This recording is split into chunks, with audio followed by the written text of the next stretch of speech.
You were told the teachings of Jesus were all contained in one book, sealed and unquestionable. You were told that Mary Magdalene was merely a follower, a witness, a background figure in the shadow of men. Yet something in you has always sensed that this was not the full story. Some truths do not vanish.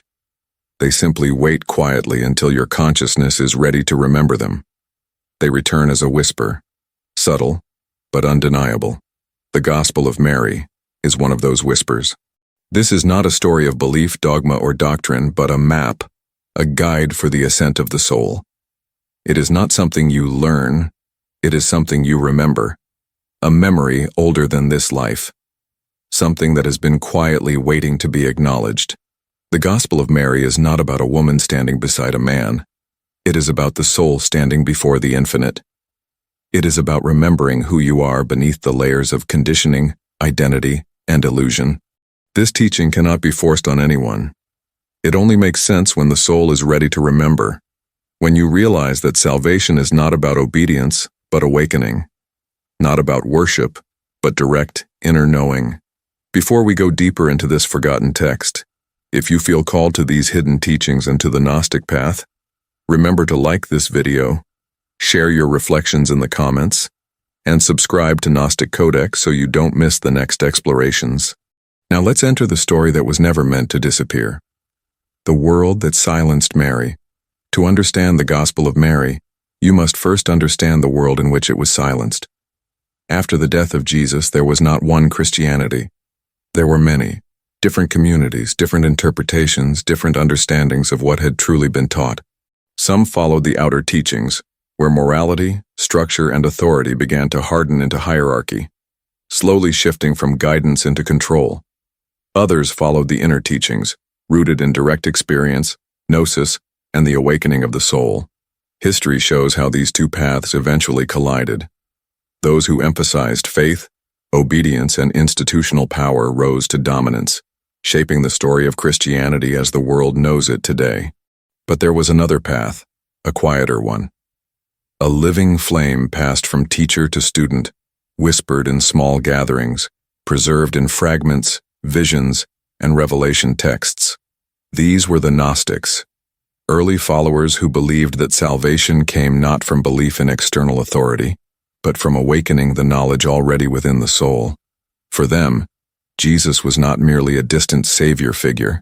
He was a revealer, a guide, a mirror, showing humanity who they truly are. And in this tradition, Mary Magdalene was anything but a minor character. She was central.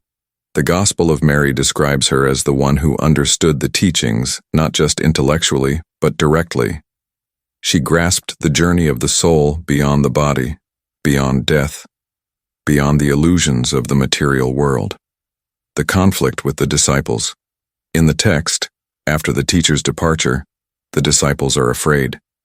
They fear the world, the authorities, and the future. Confusion and grief surround them. Then Mary speaks. She comforts them, not with empty words, but with a vision, a teaching about the soul's journey beyond this world. She describes how consciousness passes through different realms, shedding what does not belong to its true nature.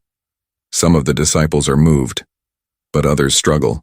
Peter, in particular, questions her authority. He asks whether the teacher truly spoke with her privately. He doubts. He hesitates. He resists the idea that a woman could be the bearer of such deep revelation. Then Levi responds with a sentence that echoes across centuries. If the Savior made her worthy, who are you to reject her? This is more than an argument between two people.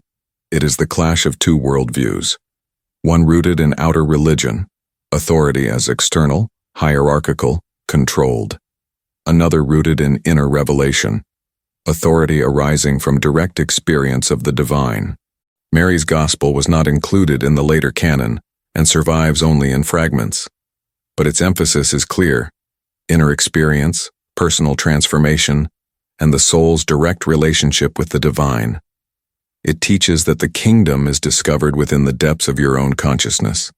This is why the Gospel of Mary was not preserved in the official collection, and this is why these teachings return to you now, at the moment you are ready to hear them. Because it doesn't just tell you something about Mary, It tells you something about yourself. You were never a being seeking the divine. You are the divine, remembering itself. The soul's ascent and the forces that bind the Gospel of Mary does not begin with commandments. It begins with a question, not what must we do, but what is it that binds the soul? Mary teaches that the soul does not simply die and rise. It journeys. It moves through layers of existence shaped by the mind, the heart, and the wounds we carry. This journey does not begin at death. It begins now, in every moment you choose to see beyond illusion. Mary describes the soul as originally pure, luminous, and free, but entangled in forces that pull it downward into forgetfulness. These forces are not monsters lurking in the dark. They are inner states, psychological bindings, emotional gravity. She gives them names: desire, ignorance, anger, pride, confusion, fear, and the false ruler of the mind. They are not sins in a moral sense. They are states of identification. They arise when the soul forgets itself, when you mistake the temporary for the eternal, when you believe your thoughts are you, your fears are you, your history is you. Mary explains that the soul must face these forces, not to destroy them, but to see them clearly. Because illusion only holds power as long as it is believed. She describes a powerful moment, the soul rising and desire calling out, "Where are you going? You belong to me." But the soul answers, "I saw you. You did not see me. You thought I was yours. I was never yours. I belong to the realm of the living." This is the turning point. The soul does not escape desire by force. It transcends desire through self-recognition. In your life, this is the moment you realize, I have desires, but I am not my desires. I feel fear, but I am not my fear. I have a story, but I am not confined to that story. Then comes ignorance, whispering that you are small, limited, merely human, cut off from anything sacred. The awakened soul replies, "You clothed me in fear, but you never knew me. I am from the realm of fullness." Finally, the soul confronts the false ruler, that inner structure in the mind that insists you are separate from the divine, from others, from life itself. This is the final veil. Liberation does not come from adopting a new belief. It comes from remembering your origin. I was never separate. I am not just this form. I am not just this history. I am consciousness itself. The ascent Mary describes is not a journey upward through the sky. It is a journey inward, into the center of your being, forgetfulness, the world, and why you came here. Mary reveals something that quietly overturns much of what you have been told about spirituality. The world is not a punishment. The world is not proof that you have failed. The world is not a prison because you did something wrong. The world is a training ground for remembrance. The forces that seem to pull you away from your true nature do not exist to destroy you. They exist to wake you, sharpen you, and strengthen the clarity of the soul. In this vision, what is usually called sin is reframed as forgetfulness, the moment the soul believes itself separate from the divine. When you remember your true origin, nothing needs to be forgiven at that level because the core of the soul was never truly stained. Life becomes the process of seeing through the veil. The ascent is not escape. It is recognition. Think of the world as a mirror. Everything you fear, everything you crave, everything you resist, everything you cling to, all of it reflects the parts of yourself that have forgotten where they came from. This is why the other disciples struggled with Mary's message. They were still looking outward. They wanted clear rules, visible authority, outer signs. Mary understood something different. If the soul is divine in its origin, then the return must also come from within the soul. You do not go to God. You remember God within you. You do not wait for heaven. Heaven is a state of consciousness you awaken into. You do not chase salvation. You uncover identity. Mary said that when the soul awakens, it remembers three things. I came from the realm of fullness. I entered the realm of forgetfulness. I returned through knowledge of myself. This knowledge is not mental theory. It is experiential, a clarity, a seeing. How to live Mary's teaching. Now Mary's teaching is only complete when it is lived. So how do you begin? The ascent she describes does not require withdrawal from the world. It does not demand monasteries, special labels, or spiritual status. It begins in the smallest of spaces, the space between you and your thoughts. Most people live inside their thoughts, carried by impulses, reacting automatically. Mary's teaching asks you to do something radically simple. Notice the one who is aware. Sit quietly for a moment. Feel your breath.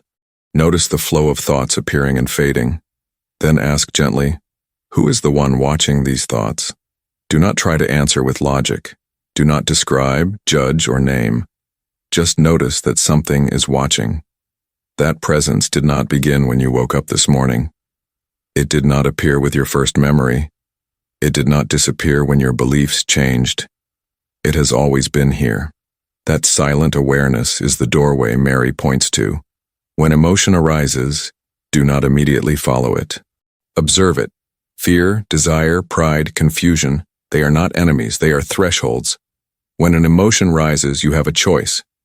Most people say, "This is me." You can instead say, "This is something I am experiencing." You are not fear. You are the one who perceives fear. You are not anger. You are the one who witnesses anger. The soul rises simply by seeing clearly. Remember, you are not trying to reach something outside yourself. You are removing what hides what has always been inside you. The world teaches striving. The Gospel of Mary teaches remembering. You do not ask to be awakened. You notice that something in you is already awake. A simple inner question can guide you through your day. What is aware of this moment? Ask it when you feel lost, anxious, joyful, or overwhelmed. Don't rush to answer. Feel it. Most people imagine awakening as lightning, fireworks, or visions. Sometimes it appears that way, but more often it is quiet. A little more space in your mind. Less reactivity. A gentle sense of inner clarity. A steady presence behind every experience. It feels like remembering something you had forgotten, but always knew. Mary did not teach a system of reward and punishment. She taught recognition. The ascent is not a climb. It is the return of awareness to its source. Remembering who you already are. Mary's gospel was not just a text. It was an invitation. An invitation to turn inward, to remember what has always been true, to rise through the layers of illusion that have shaped your identity, your beliefs, and your sense of self. The world teaches you to seek meaning outside yourself, in approval, success, belief, and authority. Mary teaches the opposite. The kingdom is within you. The journey is within you. The return is within you. You are not trying to become something more. You are remembering something eternal. Desire, ignorance, fear, the false ruler. These are not obstacles sent to crush you. They are mirrors showing where you still believe in separation. Every moment you choose awareness over reactivity, clarity over confusion, presence over identification, you are rising. The ascent is not reserved for saints, mystics, or prophets. It is the quiet remembrance unfolding in the depths of your own consciousness. You are the one who sees. You are the one who knows. You are the one who has always been here. And perhaps without realizing it, you came into this life for this very remembering. If something in this teaching felt strangely familiar, ancient, intimate, trust that it is not new information.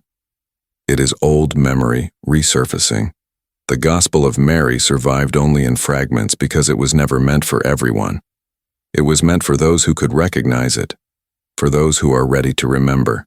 If you felt that even for a moment, then you are already on the path. Take a moment now to notice the one who is watching your thoughts, your emotions, your story. There is a presence behind all of it. Rest your attention there. If this message resonated with you, share your reflections in the comments and subscribe to Gnostic Codex so we can continue this journey together each week, uncovering the hidden teachings and the forgotten light within. Mary's teaching was never about believing something new. It was about remembering who you already are. The soul was never truly lost. It only dreamed it had forgotten. Now it is time to wake and remember that you have always known the way.